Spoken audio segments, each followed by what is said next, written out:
Nelayan dengan baik hati melepas seekor ikan kecil, namun ikan tersebut tidak tahu bagaimana bersyukur. Sebagai gantinya, ikan itu membalas kebaikan dengan kebencian, mendorong perahu nelayan dengan keras ke depan. Dia melihat air terjun di depan, dan nelayan panik.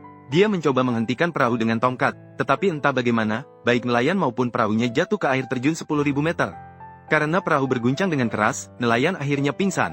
Keesokan paginya, dia terbangun hanya untuk menyadari. Perahu nelayan melayang ke tempat yang dipenuhi dengan bunga teratai. Dia mengangkat kepalanya dan melihat, sebidang hutan persik muncul di depan matanya. Nelayan sangat terkejut. Tempat ini seperti surga, dengan bunga persik yang melimpah di mana-mana. Nelayan tidak peduli dengan apapun, segera mendorong perahu ke tepi pantai dengan tangan kosong. Setelah memarkirkan perahunya, sepertinya ada sesuatu yang membimbingnya masuk ke dalam hutan persik. Di luar sana penuh dengan kekacauan dan pertempuran, tetapi di sini begitu damai. Nelayan berjalan dengan penuh semangat di tengah hutan persik. Di kedua sisi sungai dalam beberapa ratus langkah, tidak ada pohon yang bercampur di tengah, hanya tanaman bunga yang segar dan indah, dengan kelopak bunga yang berserakan di tanah. Nelayan merasa sangat heran dengan hal ini. Dia terus maju, ingin mencapai ujung hutan, di mana ujung hutan persik adalah sumber sungai. Saat itu dia menemukan sebuah bukit kecil. Di kaki bukit itu ada sebuah lubang kecil. Didorong oleh rasa ingin tahu, nelayan dengan berani menyelidiki ke depan. Dia pertama-tama meletakkan topinya di luar, kemudian dengan hati-hati merayap ke depan. Yang aneh adalah, lubang itu sangat kecil. Awalnya hanya bisa merangkak, tapi akhirnya bisa berjalan di dalam gua. Tiba-tiba ada cahaya di depan. Di luar gua ternyata adalah dunia lain, di mana orang-orang menanam dan beternak sapi. Sang nelayan segera berlari ke sana. Namun sang nelayan yang kurus tampak begitu tidak sesuai di sini. Sementara setiap orang di sini tersenyum bahagia. Tidak lama kemudian, orang tua di sini juga melihat sang nelayan. Melihat keadaannya, orang tua segera mendekat dan bertanya. Setelah mengetahui pengalaman sang nelayan, mereka merasa bahwa ini adalah takdir. Maka orang tua tersebut mengundang sang nelayan ke rumahnya. Keluarga tersebut sangat ramah, menyajikan hidangan yang lezat. Sang nelayan yang seringkali tidak makan dengan cukup, melihat ini tanpa ragu langsung meneteskan air liur, membuat keluarga tersebut tertawa. Orang tua memintanya untuk segera makan. Sang nelayan langsung menelan makanan dengan cepat. Dalam sekejap, beberapa hidangan besar telah habis. Ini adalah kali pertama dalam hidup sang nelayan dia makan sampai kenyang. Kemudian orang tua itu memberikan sebiji buah persik padanya. Orang tua memberitahunya bahwa di sini 4 musim seperti musim semi. Ada bunga persik yang tak kunjung habis. Persik yang tak kunjung habis dimakan. Maka Yufu dengan rasa ingin tahu bertanya, bagaimana orang tua itu menemukan tempat ini? Orang tua itu mendengar perkataannya. Pada zaman dinasti Qin terjadi perang besar. Para leluhurnya menemukan tempat terpencil ini. Beberapa generasi tinggal di sini.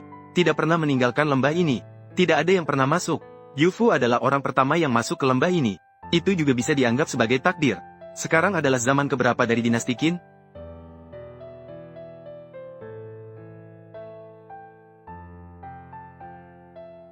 Dinasti Qin sudah berlangsung ratusan tahun yang lalu. Selama periode ini, 2 generasi Han dan Wei melewatinya. Sekarang sudah dinasti Jin. Ketika perkataan ini diucapkan, orang tua itu tiba-tiba sadar. Ternyata dunia luar sudah berganti pemerintahan. Pada saat itu, Yufu tanpa sadar sudah selesai memakan seluruh buah persik. Dia diam-diam menyimpan kotak persik ke dalam tasnya. Namun di hari-hari berikutnya, penduduk desa secara bergantian mengundang Yufu ke rumah mereka. Mereka melayani dia dengan minuman dan makanan yang enak. Tidak hanya itu, orang-orang yang ramah juga menari. Pada saat itu, keberuntungan menyertai. Masa depannya pasti akan berubah menjadi lebih baik. Keberuntungan finansial melimpah. Begitulah, menikmati kehidupan yang makmur untuk sementara waktu. Namun tidak membuat Yufu melupakan keluarganya. Setelah makan dan minum malam, dia kesulitan tidur dan berguling-guling. Dia merasa seperti hidup dalam mimpi di sini. Keluarganya kelaparan setiap hari di rumah. Dia memutuskan untuk pulang ke rumah besok. Kemudian akan mencari kesempatan untuk membawa keluarganya kemari. Dia menatap kotak persik di tangannya. Yufu begitu gelisah sehingga tidak tidur semalaman. Keesokan harinya, dia pergi diam-diam saat fajar menyingsing. Saat itu, dia sangat enggan meninggalkan tempat ini. Namun, demi keluarganya, dia harus pergi untuk sementara waktu. Dia dengan cepat tiba di mulut gua mengikuti jalan yang sama. Namun, tak disangka, ternyata orang tua itu telah menunggu di sana untuk waktu yang lama. Dia ingin menahan Yufu sebentar. Namun Yufu sudah mantap dengan keputusannya.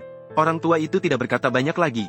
Saat hendak pergi, orang tua itu memiliki permohonan. Silakan bicara. Semoga Tuan bisa menjaga rahasia ini. Semua hal di sini tidak layak untuk diketahui orang lain. Setelah berkata begitu, orang tua itu berbalik dan pergi. Pria itu menatap kepergian pria itu. Dia merasa campur aduk di dalam hati. Maka dengan berani dia bertanya kepada orang tua itu, apakah aku masih bisa datang? Nelayan itu kecewa dan meninggalkan surga ini seperti negeri dongeng. Ketika sampai di mulut gua, tiba-tiba dia mendapat ide, mengambil sabuknya dan menggantungkannya di pohon persik sebagai tanda. Ketika sampai di tepi sungai, dia menggantung topinya di pohon sebelum pergi dengan tenang. Dia menatap tempat yang indah ini. Nelayan yakin dia pasti akan kembali, tetapi pada akhirnya tidak memenuhi janjinya, malah dengan sembrono mengumumkan segala hal tentang hutan persik. Akibatnya ditangkap oleh pejabat setempat, mengatakan bahwa dia hanya menyebarkan desas-desus. Di mana ada surga tersembunyi di dunia ini, maka langsung menggantungnya dan memberinya hukuman yang berat, tepat ketika nelayan hampir mati dipukuli.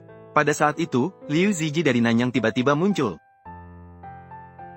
Saudara Ziji, bisakah kamu menyerahkan orang ini kepadaku untuk ditangani?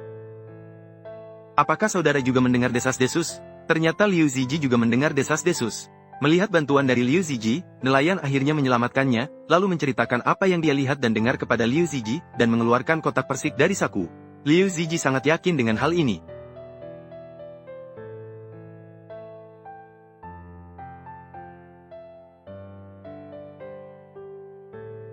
Ayo bawa aku, kita akan mencarinya bersama, pasti bisa menemukan kebun persik itu, aku percaya padamu. Maka keduanya mulai berangkat, nelayan mencari sepanjang danau seperti sebelumnya, dari musim semi hingga musim gugur, kemudian dari musim gugur hingga musim dingin, namun tak pernah menemukan kebun persik yang dijanjikan nelayan. Setelah perjalanan panjang yang melelahkan, kesehatan Liu Ziji semakin menurun setiap harinya, akhirnya jatuh sakit parah, di ambang kematian, Liu Ziji akhirnya menyadari, tidak ada surga dunia seperti yang diimpikannya. Nelayan hanya menipu dirinya sendiri. Setelah mengucapkan itu, melihat peti mati Liu Ziji menjauh, satu-satunya orang yang dia percayai juga pergi. Perlahan-lahan, nelayan juga menyadari bahwa itu hanyalah khayalannya sendiri. Dia memutuskan untuk melepaskan obsesinya, mengubur kotak persik di samping pondok kecil, dan menghadapi kenyataan. Mulai hari itu, hidupnya kembali ke titik awal, dia tetap mencari nafkah dengan menangkap ikan setiap hari. Namun sang penguasa yang jahat tidak berniat untuk memberinya ampun. Menghadapi ketidakadilan dunia, sang nelayan tidak memiliki kekuatan untuk melawan, hanya bisa menjerit ke langit untuk melepaskan kemarahan dalam hatinya. Tak tahu sudah berapa lama, sang nelayan berjalan sambil mengingat kehidupan di surga dunia, tiba-tiba melihat sebuah pohon persik di depannya. Ada yang mengatakan bahwa ini hanyalah keindahan dalam hati sang nelayan. Ada yang mengatakan bahwa ini hanyalah mimpi sang nelayan, ada pula yang mengatakan bahwa ini adalah pemandangan setelah sang nelayan mati kelaparan. Namun apapun itu, semua ini adalah keinginan masyarakat surga akan kehidupan yang indah.